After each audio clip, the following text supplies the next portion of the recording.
History, and we're delighted to be here with our partners from the MTA for this special announcement. So I'd like to give a very warm welcome to Janno Lieber, the MTA Chair and CEO, Jesse Lazarus, MTA Deputy and Chief Commercial Ventures, and Tina Vaz, MTA Arts and Design Director. You know, the B and C lines run right under our front door, and the museum and the MTA have had a long and wonderful relationship. I think we're the only museum in the city with a subway stop named for it. It's a spectacular station with artwork reflecting the range of our scientific study and exhibits, enabling visitors to start their journey the minute they step off the train. We're excited to build on that relationship with our announcement today, so it's my great pleasure to turn things over to MTA Chair and CEO, Janno Lieber. Janno. Thank you, Sean. Thank you for having us.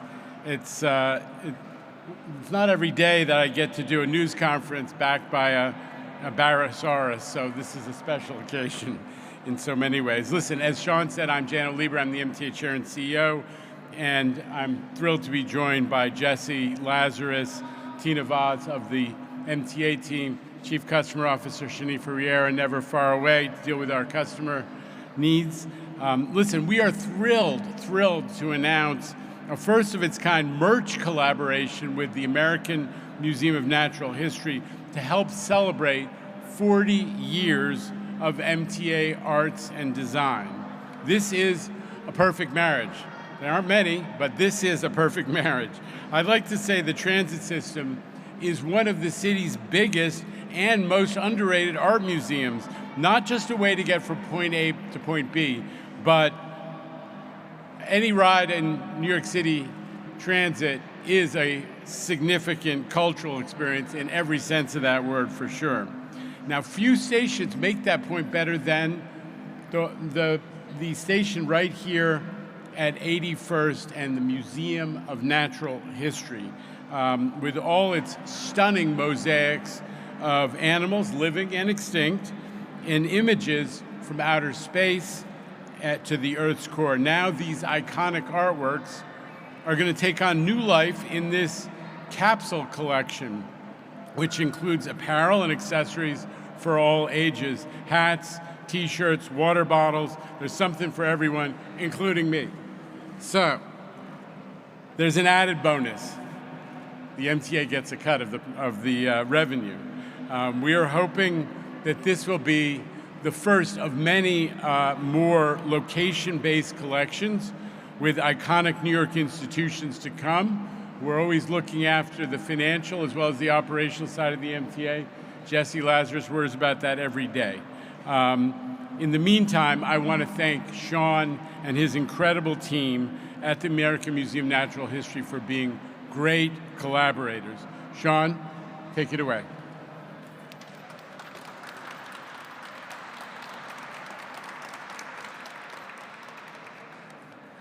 Thank you, Janno.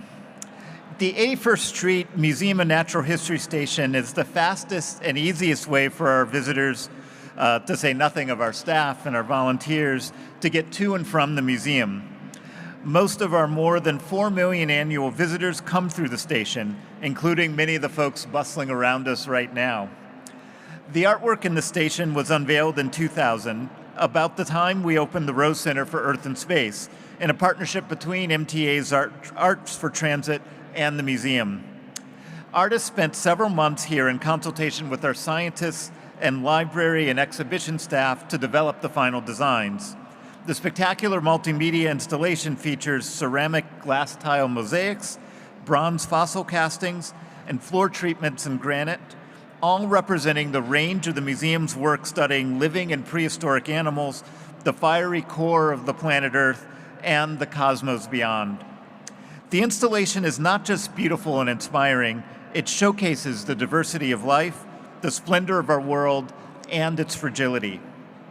In some installations, living animals appear in full color, while extinct ones are shown in gray, such as mosaics of a modern-day elephant shadowed by an extinct mastodon. Question marks appear when a species status is in question or endangered.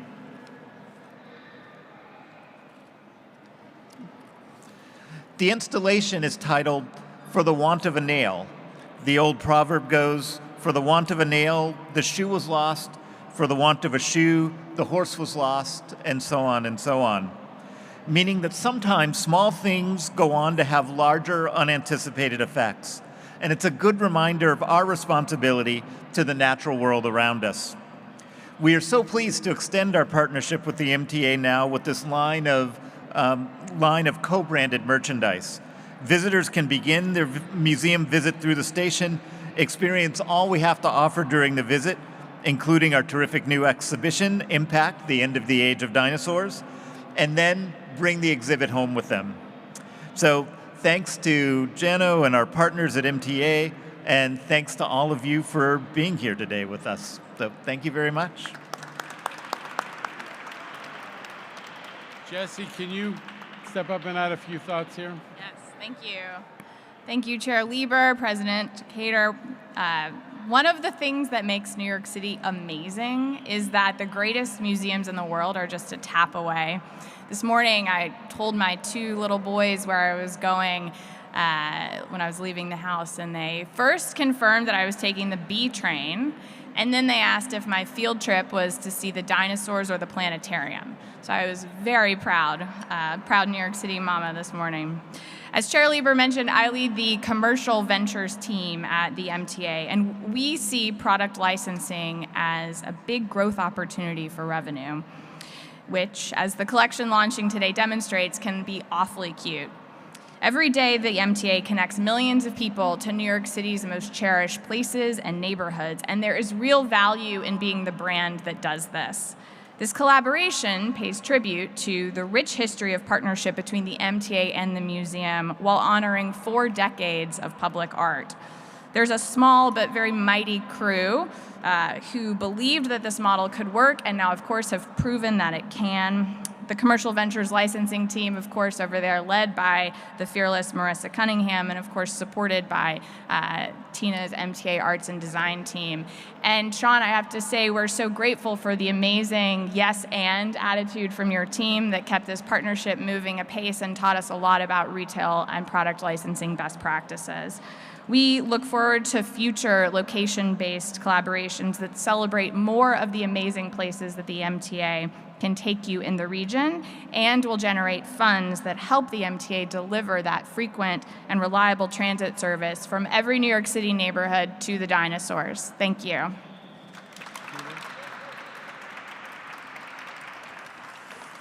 Good morning, everyone. As you've heard, MTA Arts and Design for more than 40 years has transformed the transit experience through public art that reflects the vibrancy, diversity, and creativity of the New York region. Today, we're proud to honor that legacy with this special capsule collection.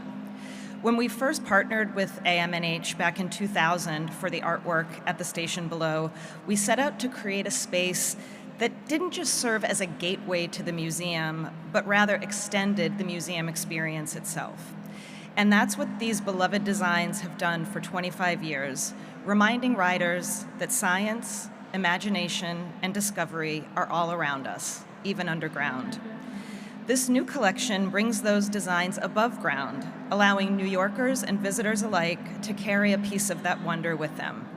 We are grateful to our colleagues at the museum for their continued collaboration and to the artists, designers, and transit professionals who make these moments of beauty possible every day. Thank you, and we can't wait for you to experience the collection.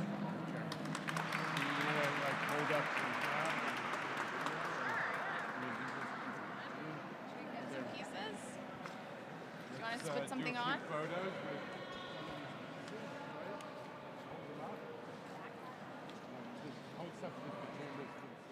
For the folks watching on the live stream, we've got the fashion show, then we've got the Q&A, and then we're going to feed you some images of the merchandise, static images in a slideshow.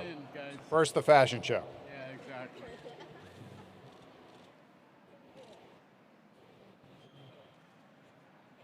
All right, that's great. Okay. One more? All right. All right, everybody good? Mark? Good in hats. That would be Jenna Lieber. All right. All right. Q&A. Okay. Few questions. We did a press event earlier today, so I assume there's no Q&A. Not correct, on sir. Topic, except on The topic. president has been looking forward to this Q&A, sir, for weeks. Don't want to disappoint. Why don't we start with Andrew Siff of WNBC. Andrew. On the merchandise, how does the revenue sharing work? Is it a 50-50 cut? And then I have a follow-up about other projects like this.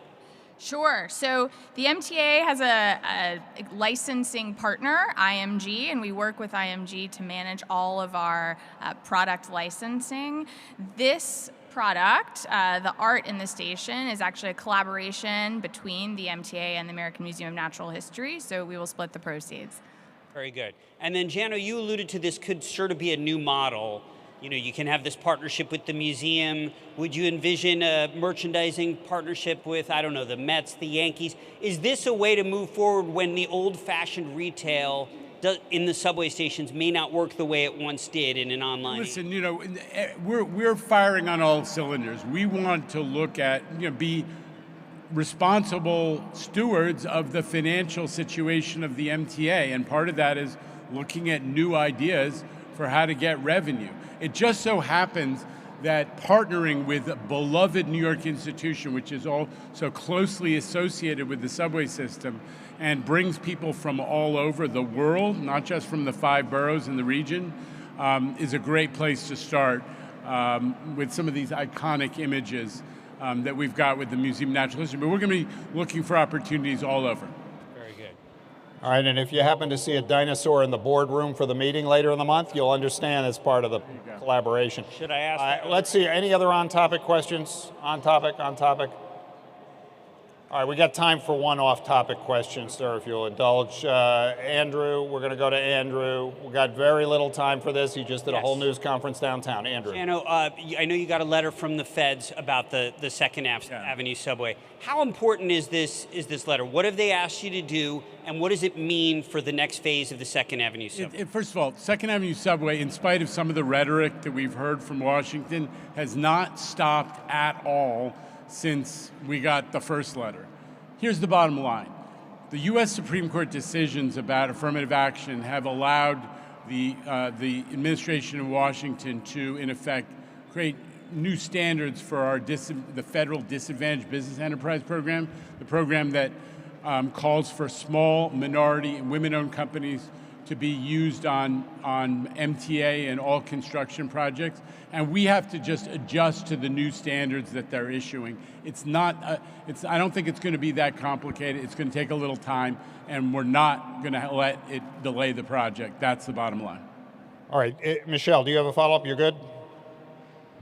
And again, how much time do you have to respond to their questions, and what was the nature of their questions? The questions were really just about backward looking about how we had run the program in the past, which is kind of irrelevant. We were complying with the rules that were in effect in the past, and we're going to, you know, retool to comply with the new rules, as I said, that are really driven by U.S. Supreme Court decisions, although we're now hearing from the presidential administration.